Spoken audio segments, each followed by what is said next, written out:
38वां सर्ग। राजा सगर के पुत्रों की उत्पत्ति तथा यज्ञ की तैयारी। विश्वामित्र जी ने मधुर अक्षरों से युक्त वह कथा श्री राम को सुनाकर फिर उनसे दूसरा प्रसंग इस प्रकार कहा। वीर, पहले की बात है, अयोध्या में सगर नाम से प्रसिद्ध एक धर्मात्मा राजा राज्य करते थे। उन्हें कोई पुत्र नहीं था, अतः वे पुत्र प्राप्ति के लिए सदा उत्सुक रहा करते थे। श्री राम विदर्भ राजकुमारी केशिनी राजा सगर की ज्येष्ठ पत्नी थी। वह बड़ी धर्मात्मा और सत्यवादिनी थी। सगर की दूसरी पत्नी का नाम सुमति था। वह अरिष्टनेमी कश्यप की पुत्री तथा गरुड़ की बहन थी। महाराज सगर अपनी उन दोनों पत्नियों के साथ हिमालय पर्वत पर जाकर भृगु प्रस्त्रवण नामक शिखर पर तपस्या करने लगे। 100 वर्ष पूर्ण होने पर उनकी तपस्या द्वारा प्रसन्न हुए सत्यवादियों में श्रेष्ठ महर्षि भृगु ने राजा सगर को वर दिया। निष्पाप नरेश, तुम्हें बहुत से पुत्रों की प्राप्ति होगी। पुरुष प्रवर, तुम इस संसार में अनुपम कीर्ति प्राप्त करोगे। तात, तुम्हारी एक पत्नी तो एक ही पुत्र को जन्म देगी, जो अपनी वंश परंपरा का विस्तार करने वाला होगा, तथा दूसरी पत्नी 60,000 पुत्रों की जननी होगी। महात्मा भृगु जब इस प्रकार कह रहे थे, उस समय उन दोनों रानियों ने उन्हें प्रसन्न करके स्वयं भी अत्यंत आनंदित हो दोनों हाथ जोड़कर पूछा, ब्राह्मण, किस रानी के एक पुत्र होगा और कौन बहुत से पुत्रों की जननी होगी? हम दोनों यह सुनना चाहती है। आपकी वाणी सत्य हो। उन दोनों की यह बात सुनकर परम धर्मात्मा भृगु ने उत्तम वाणी में कहा, देवियों, तुम लोग यहाँ अपनी इच्छा प्रकट करो। तुम्हें वंश चलाने वाला एक ही पुत्र प्राप्त हो, अथवा महान, बलवान, यशस्वी एवं अत्यंत उत्साही बहुत से पुत्र।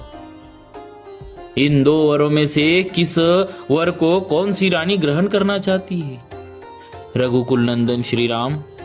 मुनि का यह वचन सुनकर केशिनी ने राजा सगर के समीप वंश चलाने वाले एक ही पुत्र का वर ग्रहण किया। तब गरुड़ की बहन सुमति ने महान, उत्साही और यशस्वी 60,000 पुत्रों को जन्म देने का वर प्राप्त किया।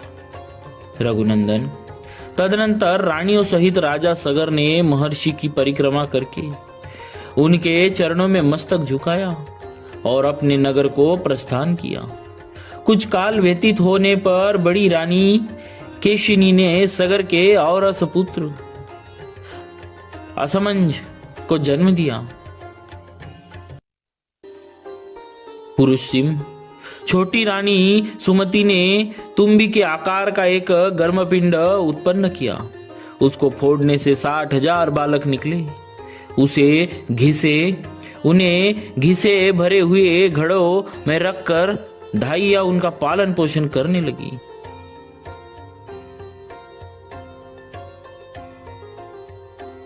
धीरे धीरे जब बहुत दिन बीत गए, तब वे सभी बालक युवा अवस्था को प्राप्त हुए।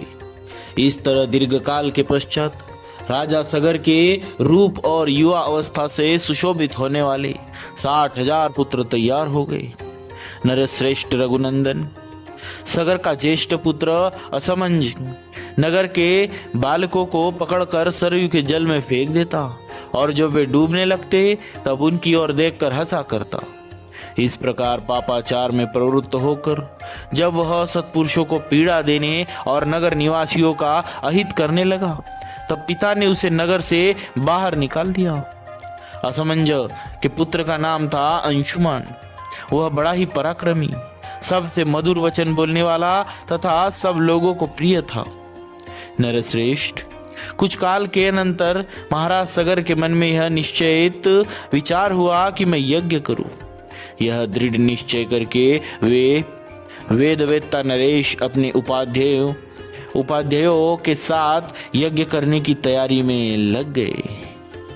इस प्रकार श्री वाल्मीकि निर्मित आर्ष रामायण आदि काव्य के बालकांड में 38वां सर्ग पूरा हुआ। बोलिए श्री सीताराम जी महाराज की जय। भक्तवत्सल भगवान की जय।